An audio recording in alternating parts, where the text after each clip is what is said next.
Iniciando a terceira live da maratona de negociação, hoje com o assunto sobre como solucionar conflitos, como superar impasses, em que eu recebo Breno Paquelê, um dos grandes nomes da negociação no Brasil, meu colega de Harvard.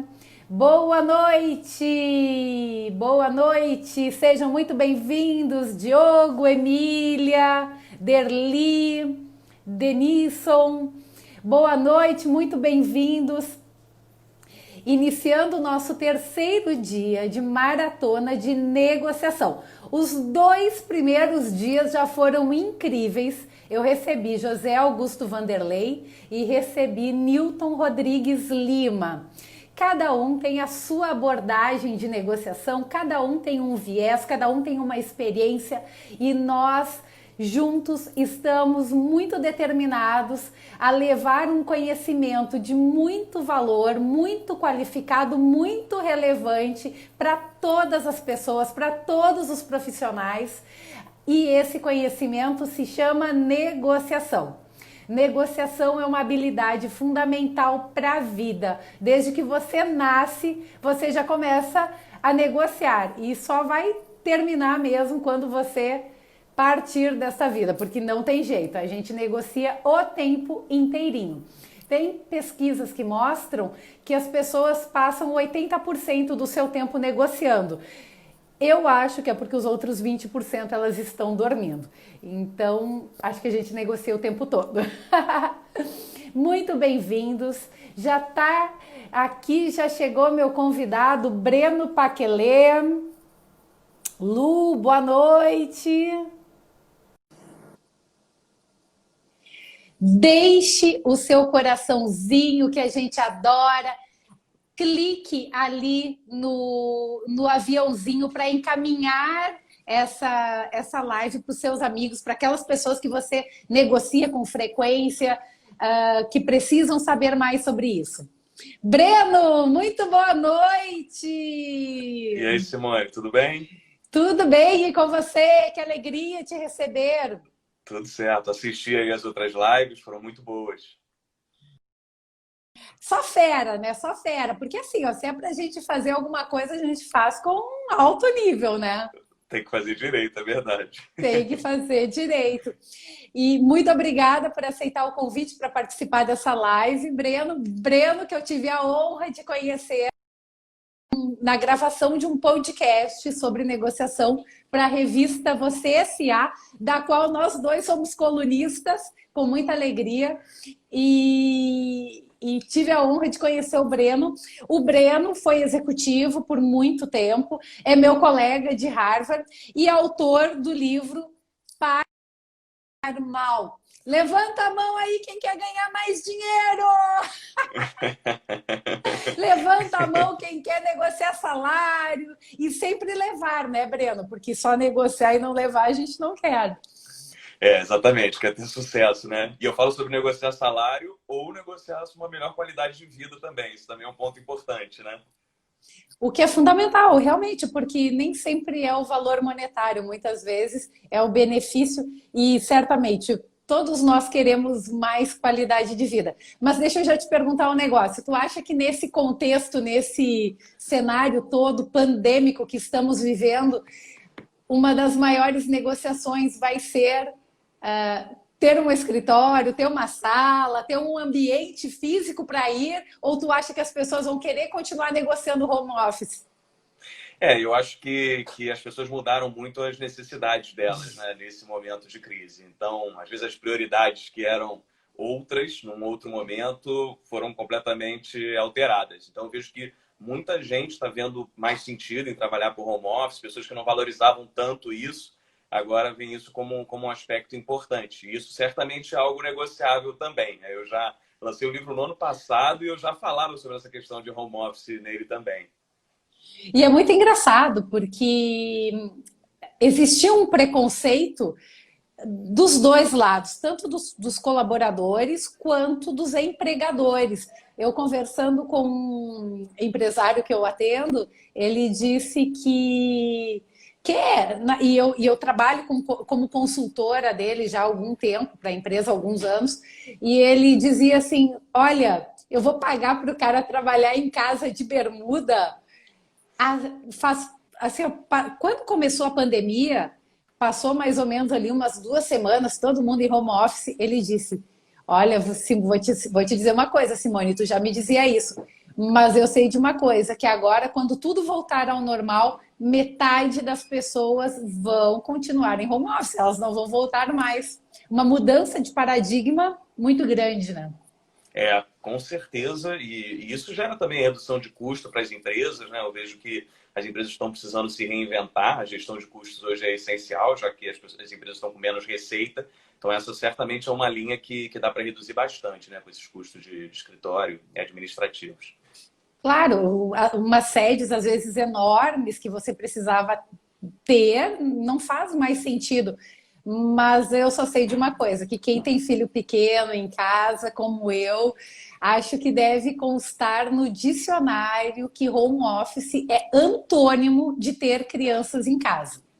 Então, para mim a negociação seria assim, ó, quero um lugar para trabalhar, pelo amor de Deus. Eu só penso, graças a Deus eu tenho meu escritório, eu penso, porque se eu tivesse que estar em casa, eu não ia estar fazendo nada.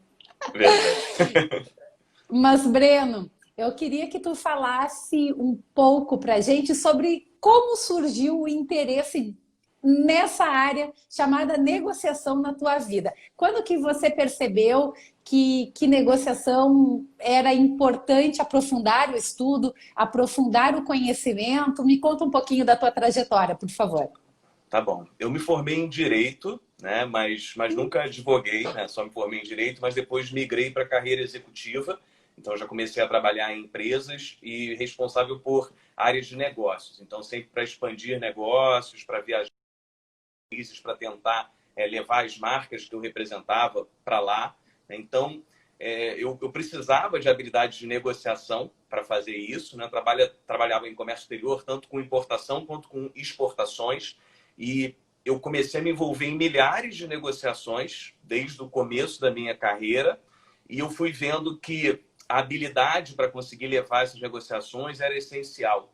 E eu via também que no começo eu agia muito intuitivamente, né? Porque a gente acaba recebendo umas referências sobre negociação, muito de que você tem que ser durão, de que você não pode ser bonzinho e de que você tem que impor o seu ponto de vista, né? Você acaba aprendendo isso, vem essas referências, e esse era um jogo que eu não queria jogar, né? Eu não queria passar a minha carreira inteira, eu imaginei, vou me envolver em milhares de negociações ao longo de décadas, eu não quero que essas negociações sejam desconfortáveis. Então, eu agia intuitivamente e aí comecei a buscar fontes de estudo sobre isso.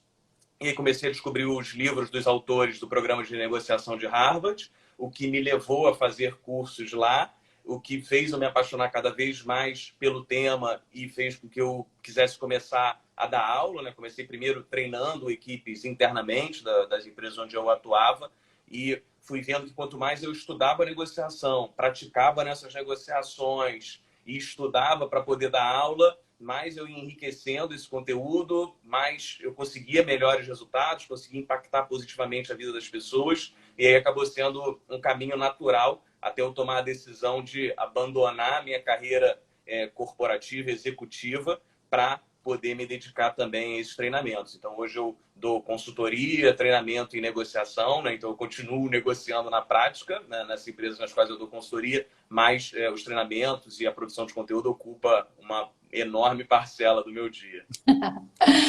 E eu me lembro que a gente tem essa mesma abordagem, falando justamente que a gente vê, as pessoas, de maneira geral, veem negociação como um campo de batalha e que as coisas não precisam ser assim, realmente não precisam.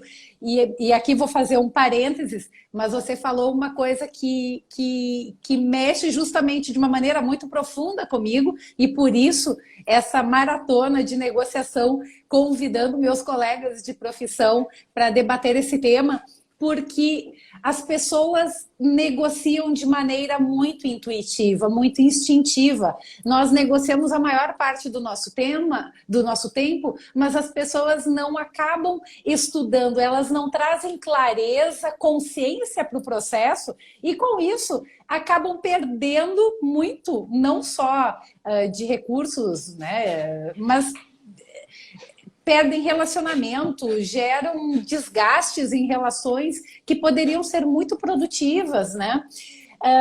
Eu queria que você comentasse um pouco sobre esse cenário de pandemia que nós estamos vivendo.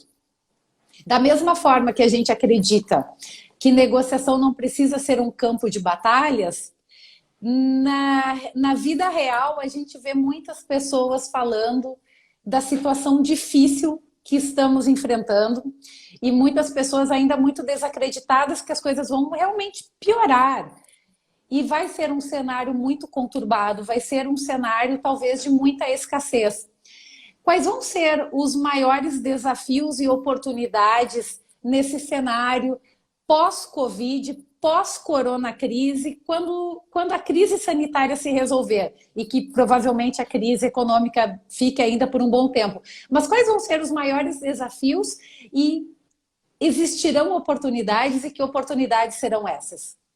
Ótimo. Então, certamente existem oportunidades, né? Eu uso uma metáfora para demonstrar minha visão da negociação, né? Eu divido a negociação em 5 pilares, para começar, e aí, só rapidamente falando sobre esses pilares, só para dar o contexto, e aí vou voltar para a sua pergunta, porque ela tem muito a ver com o primeiro pilar, né? Então, o primeiro pilar é a postura, é a forma como você encara a negociação, e aí entra essa visão dela como uma batalha ou como um processo de solução de problemas, de criação de valor.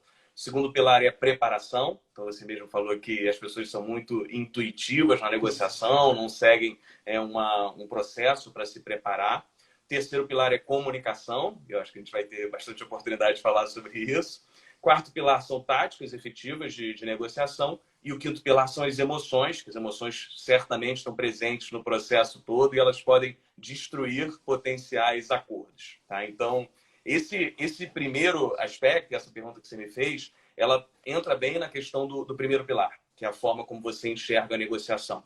Então, as pessoas que são muito céticas ou às vezes egoístas, elas acham que elas têm que ser agressivas na negociação e simplesmente impor o ponto de vista delas, né? Resolver o problema da forma como elas imaginaram anteriormente, porque elas acham que isso vai ser o melhor para elas. Mas por mais que você tente impor esse ponto de vista, seja através da força, ameaçando o outro, ameaçando sair da mesa de negociação, ou mesmo por critérios de justiça, dizendo que isso é o justo, que os outros estão fazendo assim, pode ser que o outro não consiga te dar o que você gostaria. Então, não adianta você funcionando e puxando e discutindo a negociação em cima de uma única variável, né? Você tem que sempre enxergar a negociação não como um cabo de guerra, mas como um quebra-cabeça, em que um tem algumas peças, o outro tem outras peças e eles vão ter que combinar essas peças da melhor maneira possível. Né? E esses momentos de escassez, como você falou, nesses momentos, você precisa de ainda mais habilidade para fazer isso.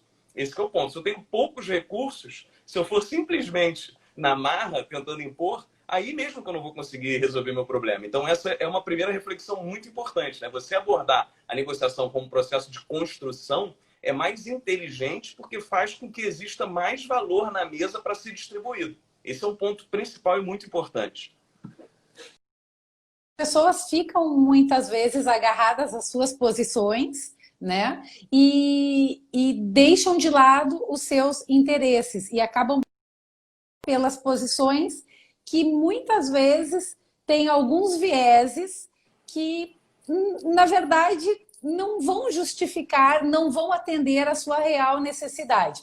Mas como criar valor numa negociação? Como criar valor? Você falou na questão de distribuição de valor. Às vezes, você está negociando com um fornecedor, com o cliente, com o marido. Nessa época, quem não está dentro de casa, né? Negociando com a família. Como criar valor para que você tenha realmente a sua necessidade atendida, né? Que muitas vezes não é, como você disse, o outro talvez não tenha aquilo que você queira para dar, mas como ampliar esse bolo para ter um resultado mais satisfatório? Tá, então existem 3 formas básicas de valor, tá? Eu vou falar rapidamente sobre elas e dando exemplos práticos, né? Então, seria muito bom se todos tivessem essa visão colaborativa, mas se você tiver essa crença, você já vai conseguir criar valor. Então, o primeiro ponto, né, como você disse, é das posições, né? Então, as pessoas chegam muito às demandas nas suas posições, que são simplesmente a forma como elas achavam que resolveriam o problema delas antes de conversar com você.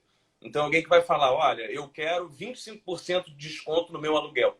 Essa é a forma como eu resolvo o meu problema. Meu real problema, meu real interesse é, eu estou com fluxo de caixa apertado, eu tive uma redução salarial, a empresa que eu tenho, ela teve uma redução de receita. Então, a origem desse problema, ela está mais no fluxo de caixa, na indisponibilidade financeira. E se eu começar a refletir sobre esse real problema, eu vou ver que podem existir outros caminhos para resolvê-lo. Né? Resolver o problema de me dar 25% de desconto só tem uma forma. O outro me dá 25% de desconto. Né? E às vezes eu fico tentando impor esse 25%, ele não vai chegar no 25%, vai me dar 15%, que continua não resolvendo o meu problema. Enxergo essa questão de uma forma mais ampla, né, e reflito sobre essas questões, sobre os meus reais interesses, eu posso pensar que eu posso ter uma parte em desconto, a outra parte eu posso abater do depósito calção que eu paguei lá no início da minha locação e que eu receberia no final. Isso já impacta positivamente o meu fluxo de caixa. Eu vi até um caso de uma senhora que estava dando uma entrevista numa rede de TV falando sobre essa questão de negociação de aluguel. Ela é proprietária de um imóvel, ela aluga esse imóvel para uma padaria, uma mercearia. E ela conseguiu uma parte, fazer uma composição em que ela recebia em produtos uma parte do que ela teria que dar de desconto. Então, os limites para a criação de valor, eles estão na cabeça das pessoas. Os limites são autoimpostos. Tem um estudo da professora Leif Thompson, que é da Kellogg School of Management, que ela mostra que, mesmo nas negociações em que os interesses são complementares, ou seja, eu poderia te conceder algo, isso não causaria prejuízo para mim, seria uma concessão que teria baixo custo para mim e alto benefício para você, os negociadores não conseguem identificar esses interesses complementares. Então, se eu tenho uma visão de que a negociação é uma batalha que eu vou ter e eu vou deixar muito valor na mesa, né, sem poder aproveitar. Então, isso é um desperdício. Ai, Breno, é dureza, sabe? Eu fico com um papel e uma caneta na mão, porque para cada palavra que fala, eu quero fazer uma pergunta. E daí tu já falou tanta coisa que eu já nem me lembro a pergunta inicial que eu queria fazer. Então eu vou fazer a que eu já me lembro dentro do que você disse. Beleza, fala. É Mas muito... depois eu vou complementar sobre como criar valor. Eu ainda nem fechei esse. Ah, não, então peraí, eu vou anotar aqui a minha pergunta. Boa, Pode boa. falar. Tá, então, esse é o ponto principal, né? Primeiro, descobrir qual é o real problema a ser resolvido. Esse problema, normalmente, não é a posição que a pessoa está expondo, é algo mais profundo. E pode ser que esse problema nem seja algo tangível. Pode ser que esse problema seja intangível, uma necessidade humana não atendida. E pode ser que eu resolva esse problema com um pagamento emocional. Às vezes um pedido de desculpa, ouvindo a pessoa, né, querendo desfazer uma impressão ruim lá atrás.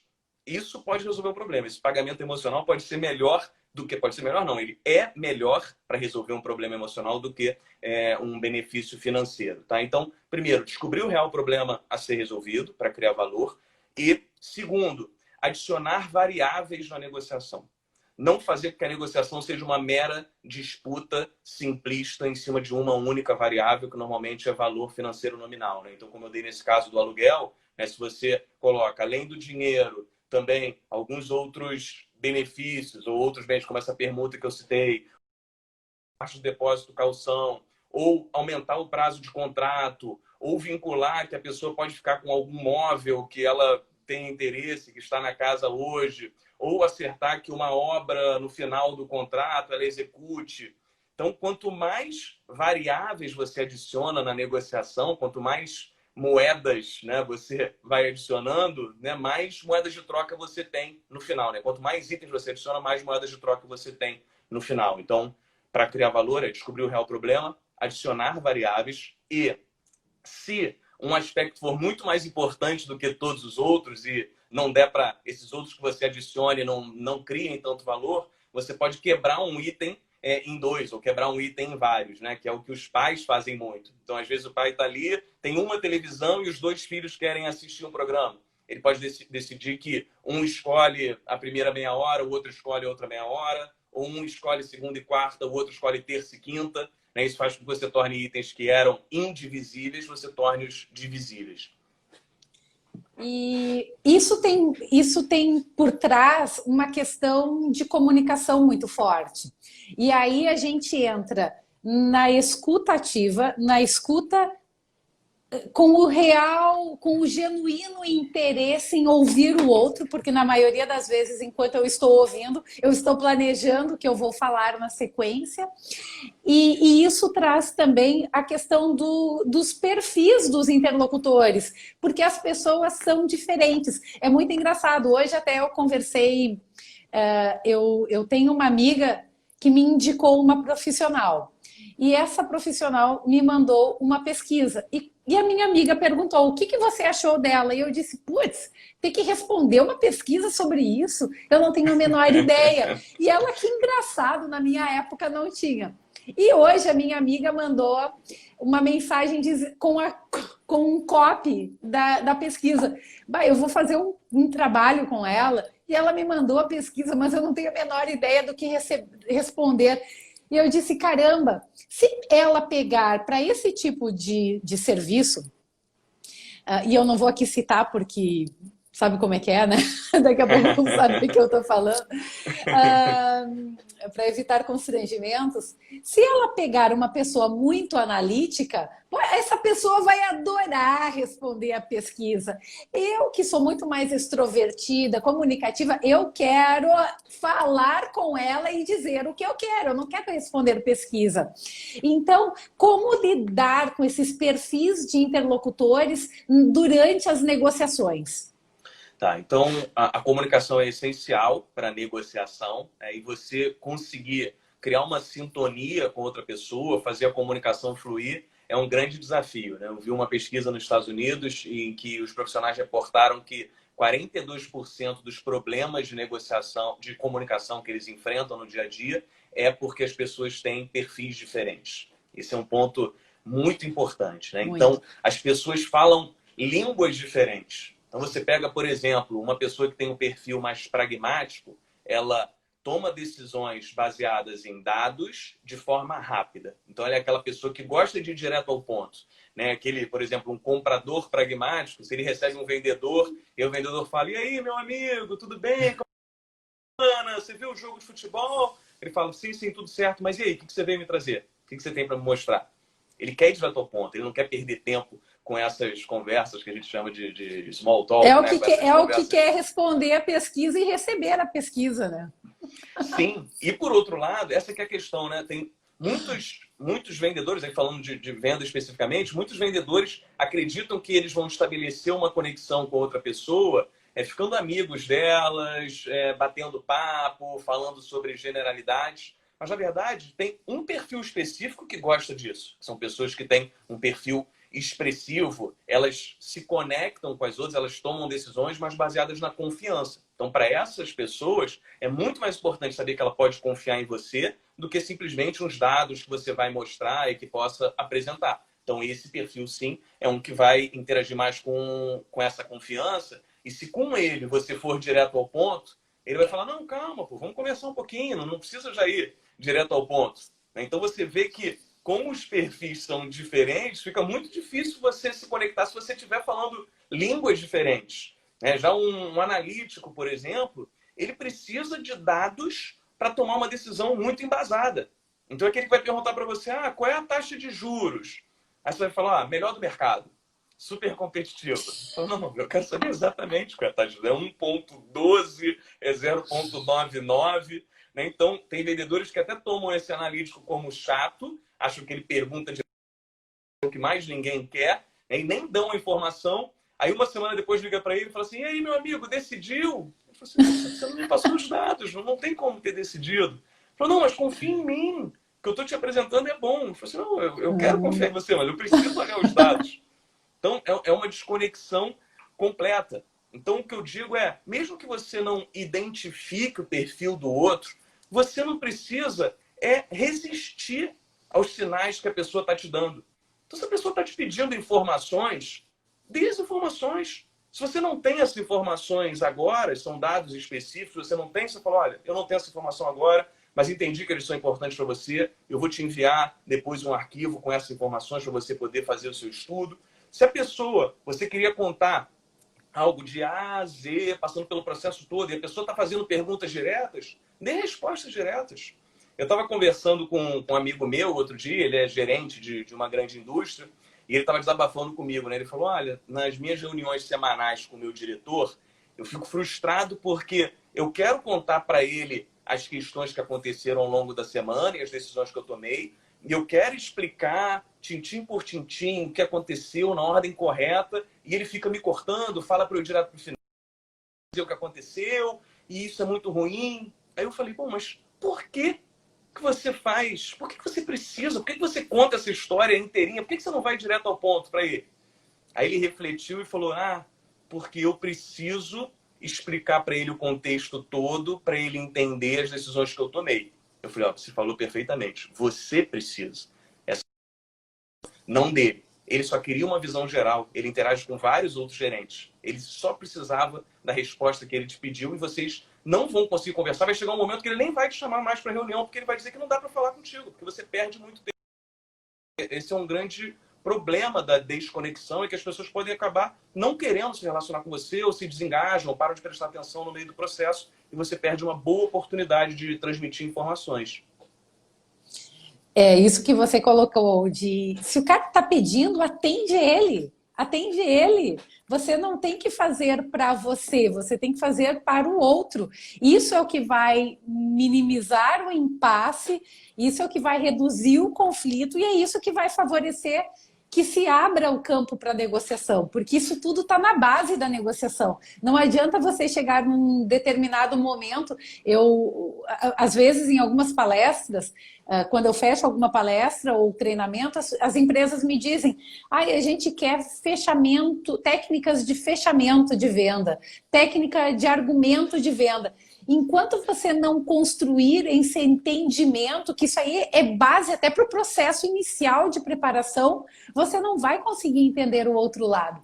Até muito bem colocou aqui o José, a sensibilidade para ler o momento, o cliente e a dinâmica da negociação é fundamental. Justamente isso. É assim que você vai ajustar a rota, é assim que você vai contornar os obstáculos para chegar ao resultado que você deseja, não é?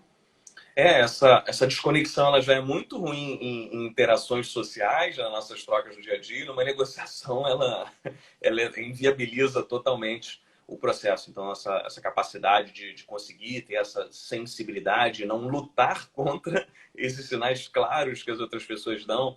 É porque esse é o ponto, as pessoas são muito autocentradas, né? E eu sempre digo que na negociação você tem que descobrir qual filme se passa na cabeça do outro. Como ele enxerga essa situação? Ele confia em você ou não? Ele teve uma experiência ruim com a sua empresa no passado? Ele teve uma experiência ruim com um negócio parecido?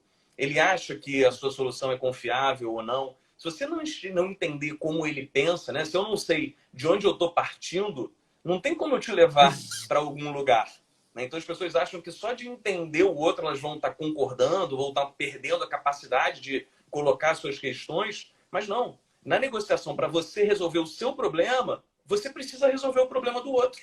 Esse é o ponto. A melhor forma de resolver o seu problema é conseguir, mesmo que minimamente, resolver os problemas da pessoa que está à sua frente. Esse é um ponto importante.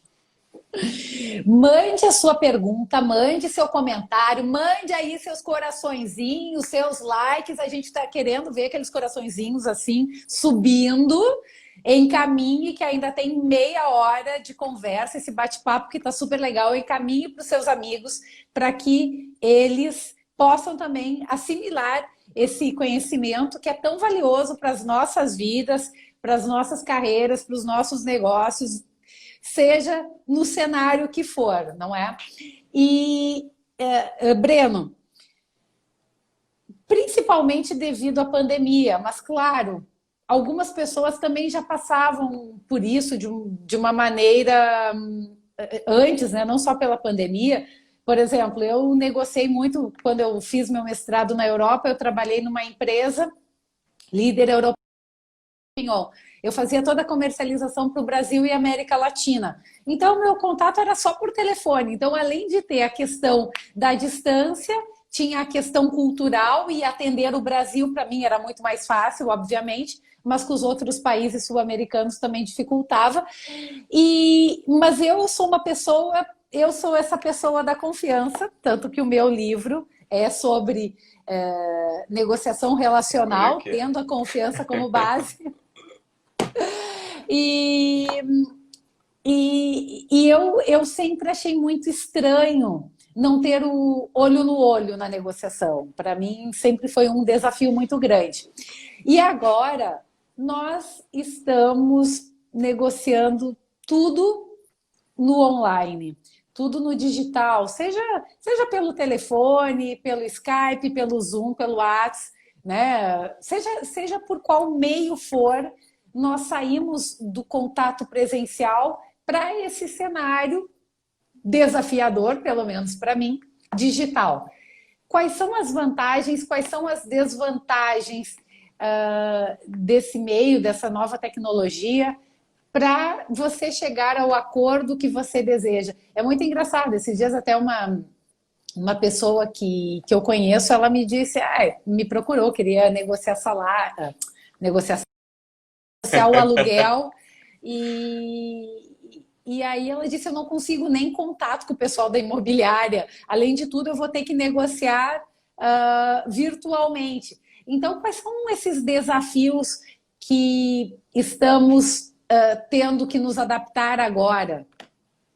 Tá bom, então a questão dos meios de comunicação, né, os meios são bem diferentes entre si, né, e eu digo também que não existe um meio de comunicação melhor do que o outro. Tem um meio que mais se adapta às suas necessidades, aos seus objetivos dentro da negociação. Tá? Os meios eles se diferem basicamente pela riqueza de sinais que você tem e o sincronismo. Então, uma negociação presencial, ela é uma negociação que tem o máximo de riqueza de sinais. Então, você tem as palavras, você tem o tom de voz, você tem o gestual, as expressões, você tem o ambiente. Então, tem vários aspectos que você consegue ler nessa comunicação. Tá? E ela tem um sincronismo muito grande. Então, você está falando, eu posso fazer uma pergunta, às vezes eu te interrompo, porque até numa videoconferência, como a gente está fazendo, a gente tem uma riqueza de sinais muito grande, mas ela tem uma perda desses sinais em relação ao presencial. Que às vezes eu sinto que você vai falar, mas aí você fala, né? Você tem uma pequena perda, tá? Então você vai perdendo as riquezas de sinais, né? Da presencial, depois telefone, depois mensagem, depois e-mail, né? Então o e-mail é que eu tenho a menor, mas eu não consigo ouvir seu tom de voz, eu não consigo te ver, eu não consigo a emoção, a entonação que você quis dar naquilo. Eu não tenho nem os emoticons ali que você tem no WhatsApp, tá? E eu tenho pouco sincronismo, né? É aceitável que uma pessoa demore dias para responder um e-mail, né? O e-mail chega lá e ele fica lá, né? Então, nas mensagens eu já tenho um pouco mais de sincronismo, no telefone eu tenho mais sincronismo, na videoconferência eu tenho mais sincronismo ainda, e na presencial eu tenho o mais de todos. Então, a grande questão é, a negociação é bom ter sincronismo e ter riqueza de sinais? Se é uma negociação em que eu tenho um potencial de, às vezes, ser mal compreendido, então se eu vou conversar com uma pessoa, uma negociação salarial, e eu acho que ela pode interpretar mal o que eu estou falando, ela pode se ofender, ela pode achar que foi injustiçada, é melhor eu ter uma riqueza de sinais grande. Então, eu simplesmente mandar um e-mail para uma negociação salarial é ruim, porque eu não tenho como passar o meu tom de voz, eu não tenho como, às vezes, falar algo, perceber que ele foi mal compreendido e já corrigir imediatamente antes da pessoa pensar o pior de mim. né? Então, nessas negociações que tem uma carga emocional grande, é bom você ter essa riqueza de sinais. Então, se não é possível negociar presencialmente, é melhor que você negocie por videoconferência. Em outras negociações, você não quer passar os sinais. Então, vamos lá. Se você é uma pessoa ansiosa, que está desesperada para fechar um acordo, que é uma questão de vida ou morte para você, eu não quero que a pessoa leia isso na minha cara. Eu não quero que ela veja que eu estou nervoso, que eu estou tremendo, que eu estou vermelho. Então, eu prefiro mandar um e-mail em que eu posso pedir ajuda dos outros para escrever, posso pedir para uma pessoa revisar, ver se o que eu escrevi está certinho, ver se eu dei o tom perfeito, né? E eu também posso não querer sincronismo. Então, às vezes, eu vou negociar aluguel com o meu proprietário do meu apartamento.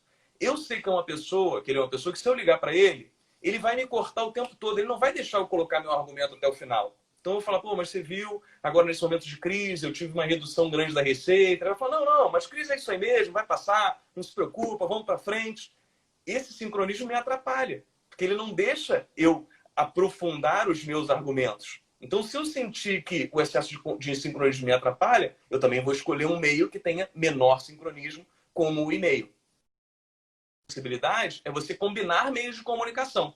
Então, se você gostaria de dar profundidade nos seus argumentos, mas tem medo da pessoa receber mal, você pode mandar um e-mail ou escrever um e-mail, ligar para a pessoa, falar assim, olha só, eu vou te mandar um e-mail colocando aí meus argumentos para você para eu poder aprofundar essa questão. Qualquer coisa você me liga, posso te explicar.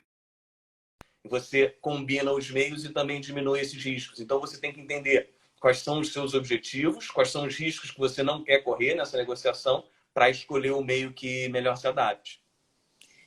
Tudo também entra planejamento e preparo. Mas assim, a gente está quase minutos mais ou menos para encerrar. Então eu tenho um monte de coisa que eu quero te perguntar ainda. Quero perguntar de aluguel, quero perguntar de contas para pagar, mas eu vou assim, para não correr o risco, tu é o cara especialista em negociação de salário. Então eu quero falar de emprego, porque isso é um ponto que está deixando muita gente ansiosa, muita gente depressiva, muita gente muito preocupada. O índice de desemprego no Brasil já está muito alto e eu acho, agora onde é que eu vi esses dias que já temos mais de 1 milhão de desempregados, eu acho que isso aí na função da crise. Então, acho que aumentou 1 milhão, aumentou em 1 milhão. Não, exatamente. Sim. Só nesse período da crise de pessoas demitidas. Então, eu queria saber o seguinte. Primeiro, você acha que alguém vai negociar salário nessa época de crise? Só para começar, assim, bem de leve. Tá, vamos lá. Difícil, tá? Difícil, mas eu considero que a primeira questão a pensar é a negociação salarial é uma questão individual. Tá? Ela não é uma questão geral. Obviamente, o contexto impacta, né? Porque você tem lei da oferta e procura, tem mais gente desempregada, tem mais gente boa no mercado disponível para ganhar menos. Óbvio que isso gera um impacto. Mas as empresas também têm uma dificuldade muito grande de encontrar bons profissionais que se adaptem ou que tenham um fit grande com a cultura delas. Tá? Então, se você é um profissional que entrega resultados e que nesse momento de crise você tem habilidade para aumentar as receitas da empresa e diminuir as despesas, você é uma pessoa importante. A grande questão é que você também não pode demonstrar uma falta de noção. Tá? Então, eu vejo difícil você negociar um aumento salarial nominal nesse momento, até porque isso passaria uma desconexão com a situação da empresa. Mas você pode negociar, por exemplo, que você vai buscar novas receitas e que, se você trouxer essas receitas, você ganha um percentual em cima dessas receitas geradas. Isso é plenamente possível, isso atende os interesses da empresa e também atende os seus interesses. Então, isso não vira uma despesa fixa para a empresa, mas se você trouxer o que vai ser bom para a empresa, também pode ser bom para você. Outra questão é que eu digo que toda negociação é uma oportunidade.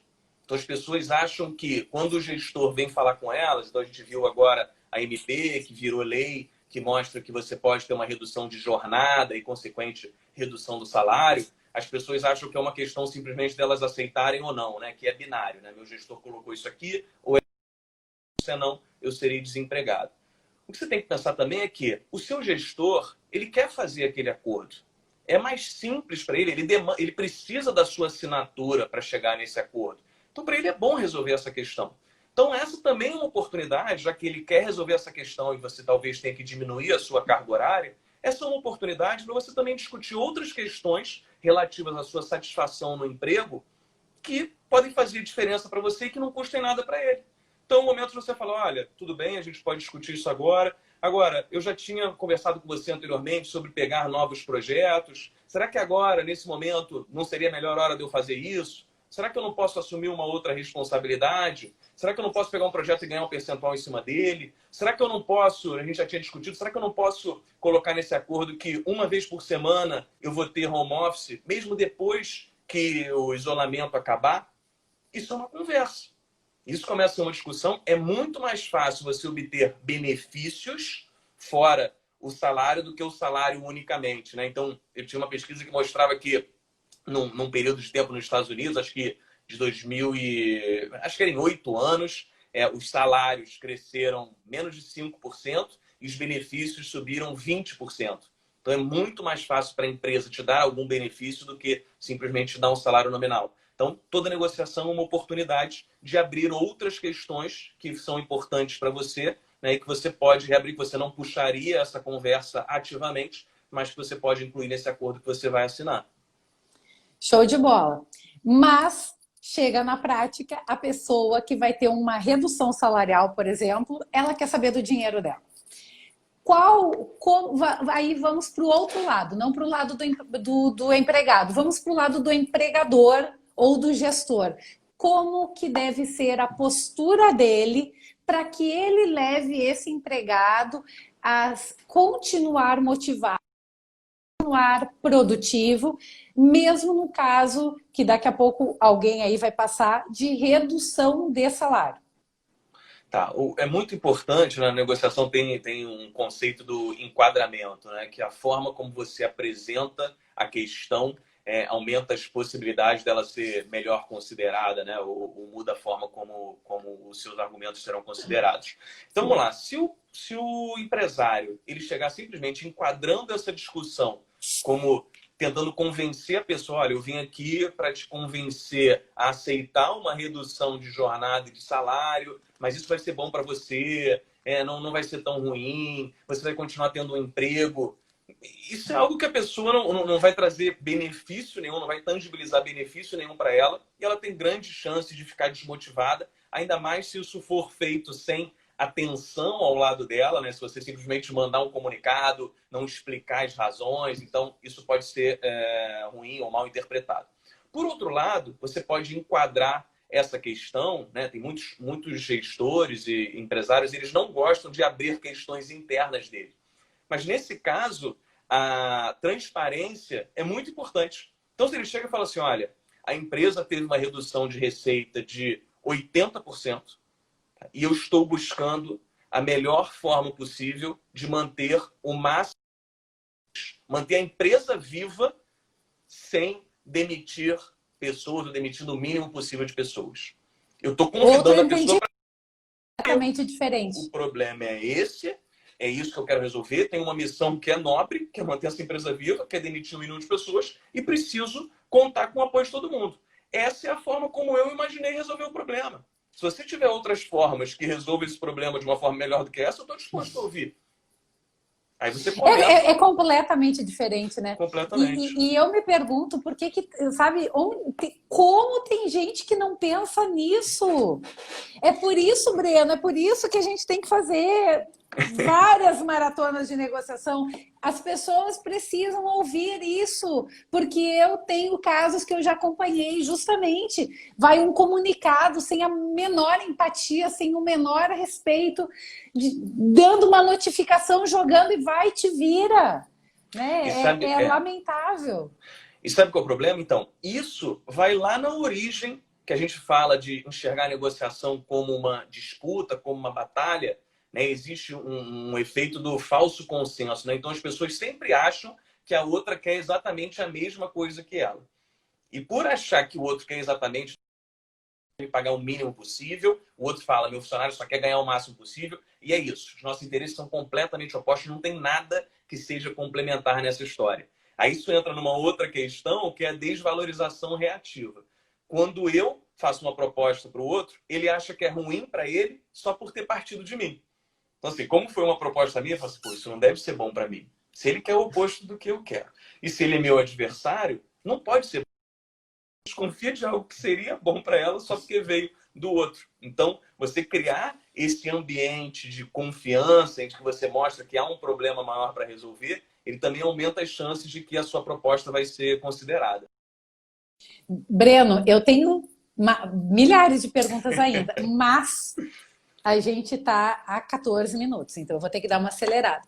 Vamos lá. Vou te fazer uma pergunta. Eu vou ser mais breve nas respostas, pode deixar. Nesse cenário, a gente está aí com esse número de desempregados aumentando. Nós vamos ter, possivelmente, um grande número de pessoas muito qualificadas para uma determinada função e que, por conta de uma necessidade e também pela incerteza do momento de quanto tempo vai durar essa crise, talvez a pessoa precise se colocar disponível para uma vaga cujas exigências para a vaga sejam aquém da sua capacidade, porque elas são muito qualificadas. Como uma pessoa muito qualificada, quero dizer, qualificada para a vaga, pode negociar salário, porque talvez o empregador vá pensar, eu vou te contratar, tu não vai ficar muito tempo, vou te treinar e daqui a pouco tu vai me deixar. Como lidar com isso? Tá, é muito importante que a pessoa, eu até abordo essa questão no livro, nas situações especiais, e essa é uma situação especial.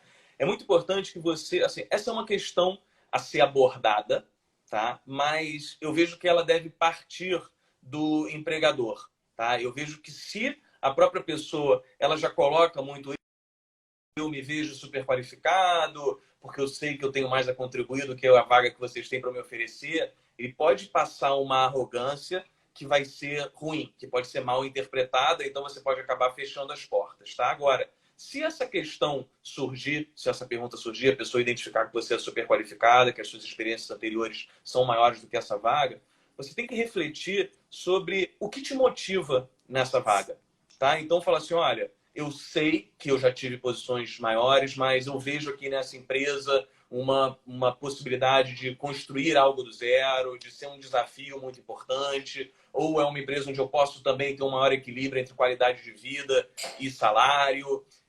Você tem que mostrar como você pode se motivar ali, você tem que encontrar alguma motivação. Se você não encontrar, isso não vai ser genuíno e certamente é bem provável que a pessoa perceba que você só está ali para catapultar para uma próxima possibilidade e ela pode estar ou disposta a aproveitar você por um curto período ou ela pode não querer correr esse risco. Então, é buscar algo nessa posição que te motive e também tentar discutir quais seriam próximos passos. Também colocar, olha, se a gente conseguir fazer essa empresa crescer, ou esse setor, ou essa área dentro da empresa crescer, eu posso ter uma participação disso que eu gerar, eu posso agregar mais alguma coisa, então ver se existe algum caminho para você ganhar mais, mesmo que seja de forma variável no médio prazo. Isso também vai endereçar essa questão. E agora entrando num outro assunto, mas que tem a ver com a questão salarial, que é a questão de gênero. E eu não vou só falar que eu vou falar um pouquinho da questão de gênero, mas quero colocar como preconceito de qualquer forma. Tá bom. Eu particularmente acho que são raras em que há uma classe salarial entre homens e mulheres. Na minha prática, não é o que eu vejo. Eu vejo é que determinadas pessoas entregam mais resultados que outras. E aí, eu gosto da questão de quando a gente fala de equidade salarial, a gente trazer a questão da autorresponsabilidade porque em muitos casos as mulheres não pedem, como diz a Linda Babcock, mulheres não pedem. Se mulheres não negociam salário, não negociam oportunidades, não negociam benefícios, não negociam projetos, não negociam cargos, responsabilidades, para mim é natural que a mulher acabe ganhando menos. E aí eu não acho que seja uma questão de machismo, de o mercado é ruinzinho com as mulheres. Eu acho que é uma questão de autorresponsabilidade feminina e que eu vou sempre batalhar para que as mulheres tomem o seu lugar à mesa, como diz Sheryl Sandberg, e tomem a iniciativa de abrir negociações e conduzir negociações de maneira constante na sua vida. Mas, no caso de uma pessoa, e sei que isso também é um capítulo do teu livro, no caso de uma pessoa identificar algum obstáculo salarial, a sua promoção, enfim, por uma questão de preconceito, seja o tipo de racismo, preconceito de gênero, seja qual for o preconceito, como enfrentar uma situação dessa de uma maneira mais fortalecida? Tá, então eu considero que sim, existe essa questão de autorresponsabilidade, mas eu também considero, mesmo sendo homem, eu considero que o mercado ele impõe obstáculos maiores à mulher. Tá? Existem questões estruturais que fazem com que a mulher tenha que se esforçar mais para chegar. Né? Vai chegando no momento ali que vai afunilando, e a mulher tem mais dificuldade de fazer networking do que os homens, porque, em geral, os homens são mais fechados entre si e a mulher, às vezes, vai frequentar eventos sociais dos homens e ele pode confundir essa presença dela como estando interessado ou dando uma abertura para ele. A gente cansa de ver assédio no ambiente de trabalho e tem muitas mulheres que, para não serem assediadas, vão criar um obstáculo ainda maior resistindo a esse, ainda mais a presença delas no ambiente de trabalho, elas simplesmente param de ir aos eventos, né? E a gente sabe que essa proximidade, esse network, ele ajuda as pessoas a crescerem, né? Você tem também a maternidade, então a mulher às vezes vai por uma licença maternidade, ela se recolocar no mercado de trabalho pode ser mais difícil. A sociedade também impõe uma pressão diferente na mulher, então se o homem se dedica completamente ao trabalho, ele está defendendo os interesses da família. Se a mulher se dedica completamente ao trabalho e deixa os filhos, dá um pouco menos de atenção aos filhos, ela está desconectada com a família e só pensa nela e é egoísta. Né? Então eu vejo que esses aspectos eles atrapalham também, são obstáculos maiores para as mulheres. Se você entender que a falta de aumento salarial, você foi negado uma promoção por questões ligadas a preconceito, e como de raça, pode ser de gênero, o que é muito importante é você tentar tornar os critérios para esse aumento, os critérios para promoção, o mais claros possíveis. Então, você conversando com o seu gestor, fala assim, olha, eu queria entender quais são os critérios de escolha para uma promoção, quais são os critérios para um aumento, o que dos meus resultados,